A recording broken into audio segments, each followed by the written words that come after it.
Saturday. This is the CBS Evening News. Dan Rather reporting. Good evening. Chinese Communist authorities stepped up efforts today to sell their story. That everybody in China is okay, everything in China is under control, Beijing is certainly back to normal. As part of that, they ordered 2 American journalists out of the country. They are 2 of the many who've been telling a different story of a government on a ruthless campaign to hoodwink and terrify its own people. Correspondent Bob Simon begins our China coverage. The authorities tried to silence the voice of America in China today, expelling its Beijing bureau chief. For good measure, they also kicked out an Associated Press reporter. Both men were given 72 hours to leave the country. I would imagine that part of their purpose in expelling someone is to make everybody else nervous and try to get them to do less than what they're doing, and I'm sure that it will not have that effect. The effect being sought by the regime was back to business. To that end, it put its tanks in Tiananmen Square under wraps, and on television tonight trotted out some American businessmen who'd returned to Beijing. The authorities are jump-starting the economy, forcing just about all of Beijing back to life, except the universities, the defeated enemy camps. The army never bothered to invade the campuses. It didn't have to. Resistance was gone. Students were gone, thousands of them, knowing that the government had plans for their re-education. It's already begun for 2 of the 21 student leaders on last night's televised Most Wanted list. They were arrested today. In a sequence which recalled Germany in the 30s, Chinese television tonight showed 22-year-old physics student Zhou Fangxua in custody and said he'd been turned in by his sister. 24-year-old law student Xiang Yan was also arrested. He'd been one of the students at that meeting on May 19th with Prime Minister Li Peng. Outspoken then, out of circulation now. At Beijing Teachers College, a leftover wreath marks the spot where student leader Wu Kaishi inspired a rebellious crowd. He is still at large tonight. So is another leader who has not lost hope. We still have faith to the pro-democracy movement. The leaders still have faith. But for many, the only faith, the only hope lies outside China. The American Embassy's visa section opened today for the first time since the killings. By dawn, there were a couple of hundred people in line. It was somehow faintly reminiscent of the American Embassy in Saigon the last months of that war. Time running out.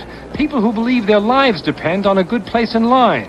That relations between the U.S. and China could be broken any day. When can we go in, they all ask, fearing the answer will be, as it is for many, come back tomorrow. Patrols pass by now and then, as they do all over Beijing, just a reminder. But the last word today may have come from another capital. In Oslo, Chai Lin, the one-time commander of Tiananmen Square, was nominated for the Nobel Peace Prize as a symbol of the democratic movement in China. Bob Simon, CBS News, Beijing. From the beginning, China's movement for democracy and freedom was not just confined to Beijing, and neither is the current backlash. Chengdu, the capital of China's most populous province, is also under martial law. And Shanghai, the business capital, has plunged into a depression, both financial and psychological. Correspondent Richard Wagner begins our report. The fighting has stopped in Chengdu, the only city in China other than Beijing under martial law. The day after the massacre in Tiananmen Square, thousands of students took to the streets here and burned a police station, the Central Market, and other buildings. Chengdu, the major city in southwest China, has always been at odds with the leadership in Beijing. Behind a huge statue of Mao Zedong, the authorities have stored the hulks of buses burned by the rebellious students. At the city's principal university, students say as many as 300 of their classmates were killed in the brief but vicious violence. 22-year-old medical student Liu Wensheng is dying. He was shot and beaten by soldiers as he joined the protest against the brutality in Beijing. Most of the students have left the campus. The few who remained were reluctant to talk to us, but one who did, when asked why he stayed, said, well, it's not safe at home either.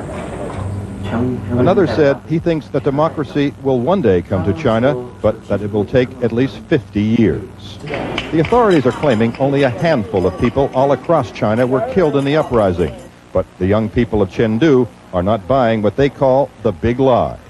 The government has begun a re-education process here behind closed doors and on public posters. Young children are being forced into the so-called youth police.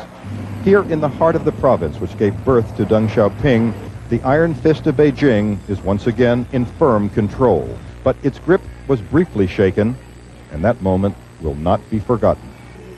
Richard Wagner, CBS News, Chengdu.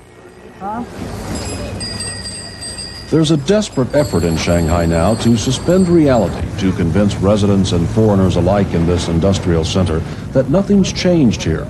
Just look at the tranquility on the streets and listen to the sounds of the cranes, the construction cranes, carving out a new skyline, proving that the business of Shanghai is still business. Why, say China's deal makers, should those rumored events in Beijing make a difference? To them, this is you just roll with the tumultuous events and get back on track. But foreign confidence has been derailed by the Tiananmen Square massacre. $250 million of pending U.S. investments alone have been lost in Shanghai, according to diplomatic sources. Future deals set back years, and most American managers of joint venture factories are gone, fled at the height of the unrest. The authorities are even trying to shut down the few satellite receivers that bring Western TV news to international hotels, for fear the information could reach the general public.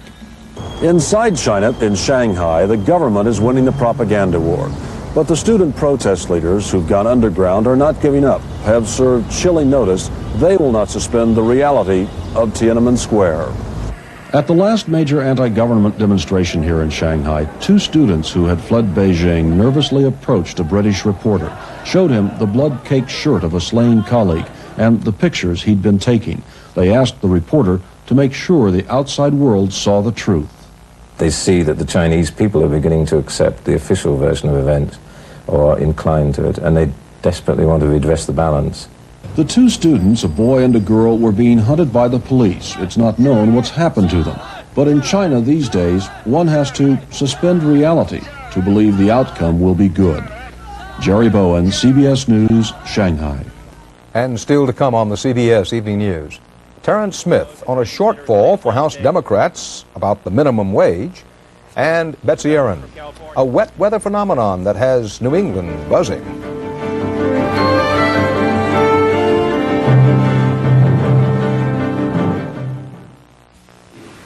If you're moving out of town, there is a way to see available homes before you begin traveling. It's the exclusive ERA moving machine, and it lets you see homes for sale anywhere in the country by tapping into ERA's nationwide network of over 2,200 offices. So whether you're buying or selling a home, look to the right real estate company, your local independent ERA broker. Recently, the Surgeon General issued a report on nutrition and health. There's a significant relationship between the intake of saturated fats and diet-related heart diseases. It confirms something we suspect Kellogg's cornflakes lovers have known all along. To maintain a balance between caloric intake and energy expenditure. The report recommended foods low in fat and rich in complex carbohydrates. Cornflakes just happens to be one of those kinds of food. The epidemiological evidence is compelling. Kellogg's cornflakes. Taste them again for the first time. There's got to be a cure for athlete's foot. There is. Step up to the mic. Mike? Micatin. It cured my athlete's foot. It's got miconazole. There's nothing more powerful than this. Step up to the cure. Step up to the mic. Micatin. We've studied your mouth from every angle and created a toothbrush with a very special angle, the Reach toothbrush, with a dental angle designed to clean even back teeth better, to get your teeth 51% cleaner than the other leading brush. Reach for 51% cleaner teeth. Major developments tonight in the battle over policy, politics, ethics, and economics between President George Bush and Democrats in Congress. President Bush's veto of an increase in the national minimum wage will stand. As expected, House Democrats failed to get the two-thirds majority needed for an override of the president's veto. The vote came just hours after House Democrats completed their new leadership lineup today. Joining new House Speaker Thomas Foley, the Democrats this day chose former presidential candidate Richard Gephardt of Missouri to be the new majority leader and William Gray of Pennsylvania to be majority whip. These House leadership changes made necessary by the resignations of House Speaker Jim Wright and Whip Tony Coelho. Resignations coming amid the negative campaign attacks and ethics warfare in Washington. Correspondent Terrence Smith has more now on the focus of the latest battle, the minimum wage. The new Democratic leadership had barely reached the chamber when it confronted its first challenge, an uphill battle to override President Bush's veto of a bill raising the minimum wage to $4.55 an hour. The debate revealed sharply differing views of the merits of the bill. We're talking about giving people some dignity. We're talking about letting them have a standard of living that's better than they can get if they work on welfare. The reality is that 65% of the people in the minimum wage today are single, work part-time, most of them are teenagers, and most of them are going to school. We are not dealing with helping the low-income heads of household with the minimum wage anymore. The sad fact is that in communities such as mine, the minimum wage is the maximum wage. Speakers on both sides of the aisle contended that the real issue was a test of wills between the Democrat-led Congress and the president. Today's exercise is not about helping the working poor. It's about politics, pure and simple. And that's what it came down to in the end. With the votes falling largely on party lines, the Democratic effort to override the veto failed 247 to 178, 37 votes short of the two-thirds needed. Minutes after the vote, Senate Democrats reintroduced the exact same bill. The president should understand that this is an issue where Congress has only just begun to fight. Republicans also moved to introduce their own bill, a modestly increased minimum wage combined with tax credits for the poor. So the stage is set for a struggle between the Democratic-led Congress and the White House that could last all summer. Terrence Smith, CBS News, Capitol Hill. A double debut blast-off for the U.S. military in space today. A new generation surveillance satellite launched aboard the newest heavy payload rocket in the fleet, the Titan IV. This latest U.S. move into space is also a move away from reliance on the civilian space shuttle for launching military payloads. The Queen of England today awarded former President Ronald Reagan the highest honor Britain can bestow on a foreigner. She named him an honorary Knight Grand Cross of the Most Honorable Order of the Bath.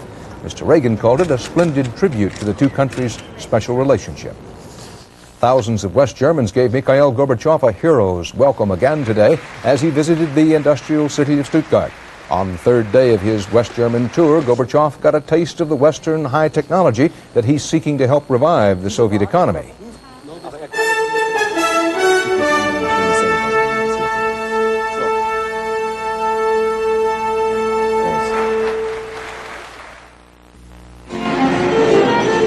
Finer things. Happily, some are affordable, like Grey Poupon Dijon mustard. Grey Poupon has the classic quality of the original French Dijon recipe created centuries ago. A distinctively delicious taste for meats, salad dressings, and sauces. So enjoy one of life's finer pleasures. Pardon, monsieur, est-ce que vous avez du Grey Poupon? Mais bien sûr. Grey Poupon, one of life's finer pleasures. If you thought you had to give up comfort to get a close shave, Norelco says, think again. Their revolutionary shaving system shaves skin close in a way that's incredibly comfortable.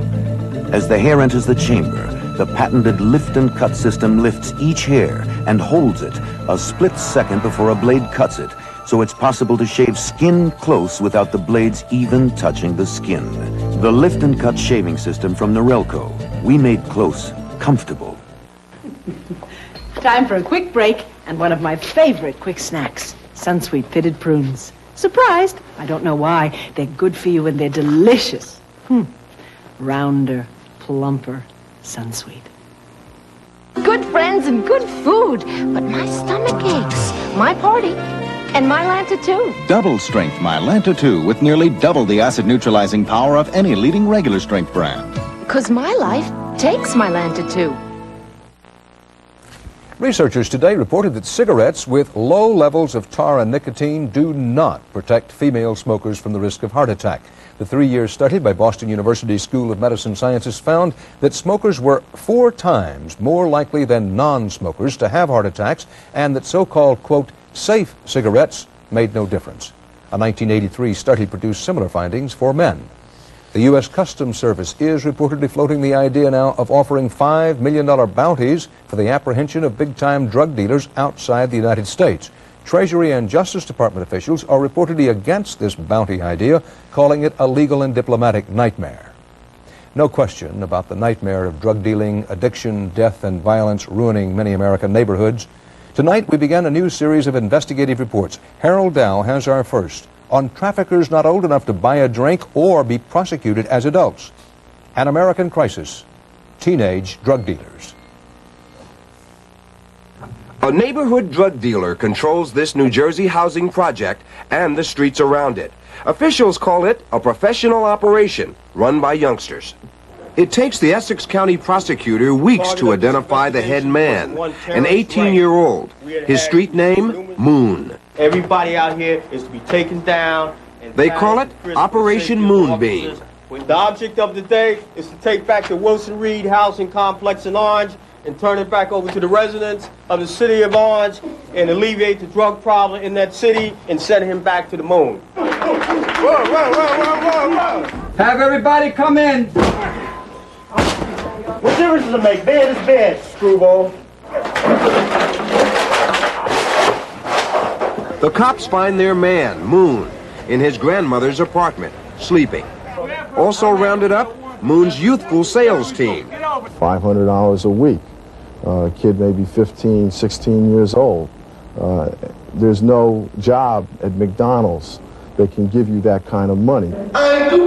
We have tabbed him as being a middle to upper middle level dealer. Police say he owned this Mercedes and this van.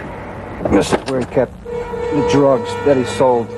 Moon just turned 18. He's been arrested and freed as a juvenile. Now he'll be tried as an adult.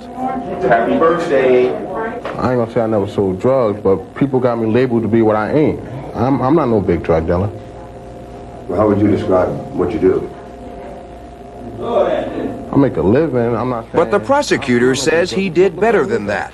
Maybe $10,000 a week. And the fact that these kids have now escalated into junior achievers from a criminal standpoint, well, now you have young men, young women who are developing business acumen, marketing skills, but in a black market setting of dealing with illegal drugs. 5 days after the raid, a tenants meeting is called by the Orange Police Department.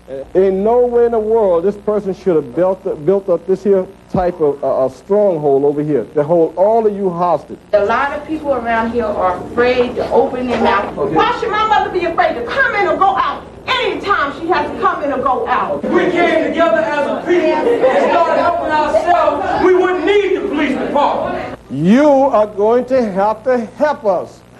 If you don't help us, we are all going to fall on our face. And this is not only in Orange, this is in New York City, this is in Washington, D.C., this is everywhere. But this is home for the residents of Wilson Reed Projects. This is where the real drug war is being fought. And this is where it will be won or lost. Harold Dow, CBS News, Orange, New Jersey. Jubilant fans today welcome home the Bad Boys, Detroit Pistons, winners of the city's first title in its 41-year National Basketball Association history. The Pistons humiliated the defending champion Los Angeles Lakers 105-97 last night, giving them a 4-game sweep. The official victory parade is set for downtown Detroit City tomorrow.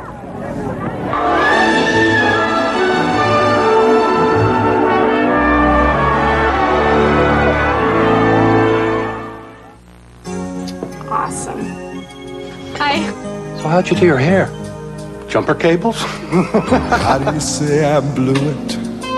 How do you eat your words? What'd I say? Hallmark introduces to Kids with Love Cards, a whole new way to tell kids how you feel. Hallmark has a way to make somebody's day. You're not a little kid anymore. I'm sorry if I treated you like one. Hallmark has a way. New to Kids with Love Cards. Now, new scientific tests prove Heart's Blockade Repellent gives your pet total protection against fleas and ticks, or your money back. Unsolicited, here's what some satisfied Blockade users have told us. I purchased a can of Blockade and sprayed my cat. The fleas started crawling off immediately. I am very impressed with this product and highly recommend it. Since using Heart's Blockade, I haven't seen any fleas on Buster, nor have I had to remove any ticks from him. Blockade is wonderful, a dream come true. Heart's Blockade, guaranteed flea and tick protection that really works. Quand il me prend dans ses bras, il me parle tout bas, je vois la vie en rose. Some love the night, but he preferred the dawn. For how could sleepers know the taste of hot croissant and coffee? The richest coffee I'd ever tasted. Discover the pleasure of rich French roast, new from Maxwell House. Rich French roast coffee. We can't give you France, but we'll give you the flavor. Congress is gearing up to consider the so-called ABC bill, or Act for Better Child Care. That bill is just one of several plans competing for federal child care dollars. One innovative program those dollars could help already is in place and already is attracting notice. Gary Reeves explains how it works. Linda Bricker just lost her babysitter and quickly learned that shopping for good daycare is more than a matter of money. She can afford the best for 3-year-old Adam and 6-month-old Sarah. Her problem is finding people she trusts. They're with your child more than you are if you work full-time. And that's a really hard thing for a parent to have to go through. And it's hard on the children, too. Many experts now believe those who don't get good care and instruction before age 6 face a lifetime of trying to catch up. It's a crisis that is creeping up the economic ladder. Middle-class children who are in poor quality daycare can begin to have characteristics that are more like poor children. Be a good girl. But the solution for rich and poor alike may be as close as the neighborhood school. Bye. See you later. We've already got the facility there, and so we might as well use it. In Independence, Missouri, the public elementary schools have become one solution to the daycare dilemma with a program called Schools for the 21st Century. Starting every morning at 6, working parents drop off their children over age 3. Preschoolers get daycare. The older ones, up to age 12, have supervised play before and after school. You get to go outside and stuff, and you get to play games, and there's lots of activities. It's so much easier for parents to just come and pick them up and not have to hassle, worry about them. You know, they're just here all day. It's great. Local grants started the program, but now it's self-sufficient.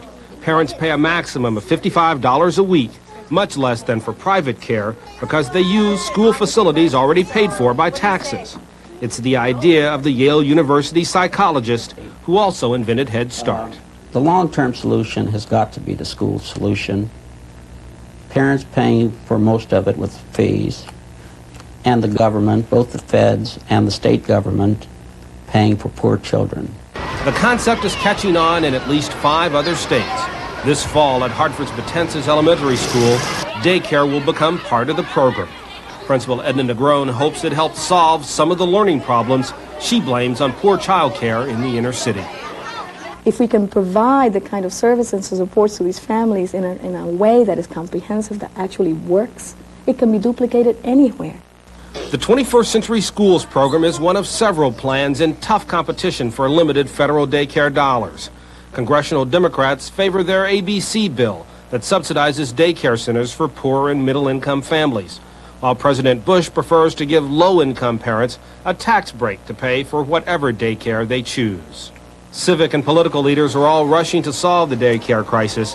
By 1995, 2 out of 3 preschool children will have mothers who work, further taxing a child care system that is already overburdened. Gary Reeves, CBS News, Chicago.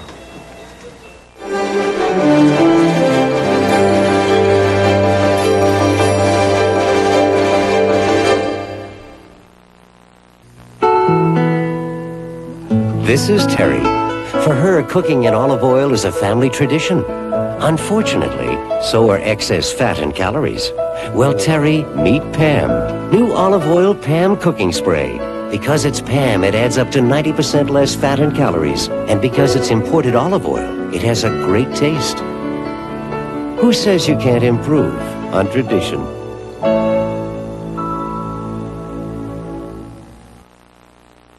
Why can't they make a stronger flea collar? Someone has. Scratch X. Look, Compared to Hearts and Sergeants, Scratch X has the power to kill twice as many fleas. Compare. All these collars kill fleas, but Scratch X has the power to kill twice as many fleas, since it's government approved to work twice as long. Yet Scratch X is safe for 3-month-old pets. Remember, compared to Hearts and Sergeant's 5-month collars, the Scratch X 11-month collar has the power to kill twice as many fleas. When Ocean Spray adds sweet plump strawberries to tangy cranberries, something cool and refreshing happens to salads. New Cran Fruit brand sauces add a cool, refreshing zing to everything.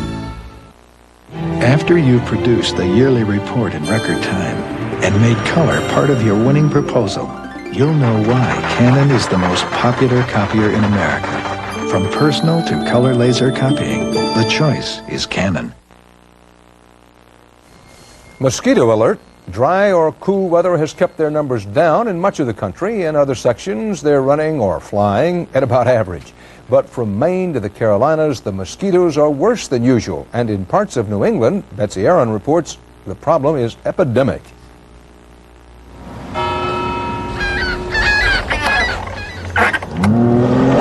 The sounds of a summer in Vermont mingle with the sounds of this summer in Vermont. They're big, really big, and they are real vicious. 4, 5, 6 of them on one ankle. Wow. I'm a telephone operator, and I got bitten in the ear. A town meeting in Brandon. Nobody has to tell me or any of you in this room that we have a terrible problem with mosquitoes. Art Doty ought to know. He's head of the region's mosquito control board. There's one more gone down the road. We can send a man to the moon, but we can't take care of a mosquito. Tell them we want the National Guard in here. All they talk about nowadays, from Pittsford to Middlebury, are mosquitoes. The females are the only ones that bite. Heavy spring rains may be to blame, but no one around here has ever seen anything like it. Use an ice cube to scratch them with and see if we can keep it down. They scratch till they bleed, and they're frustrated and angry.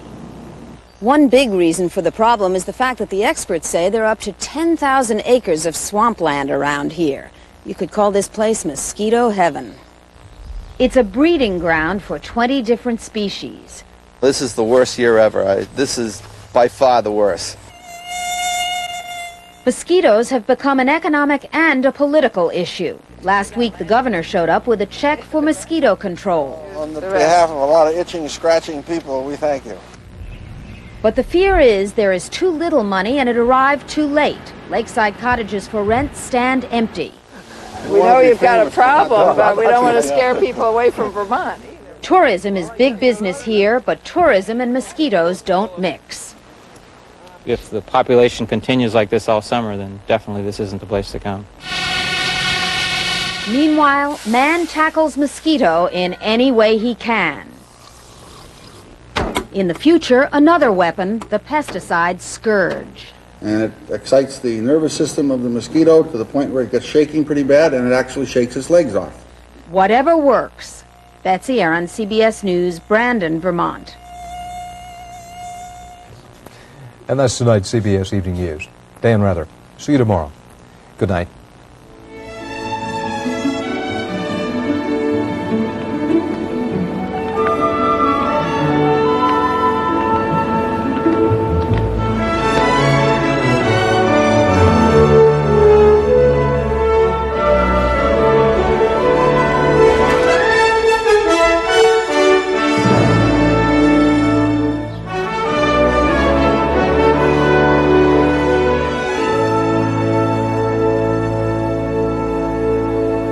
I'm Harry Smith. Tomorrow, the new leaders talk about trying to end congressional cannibalism.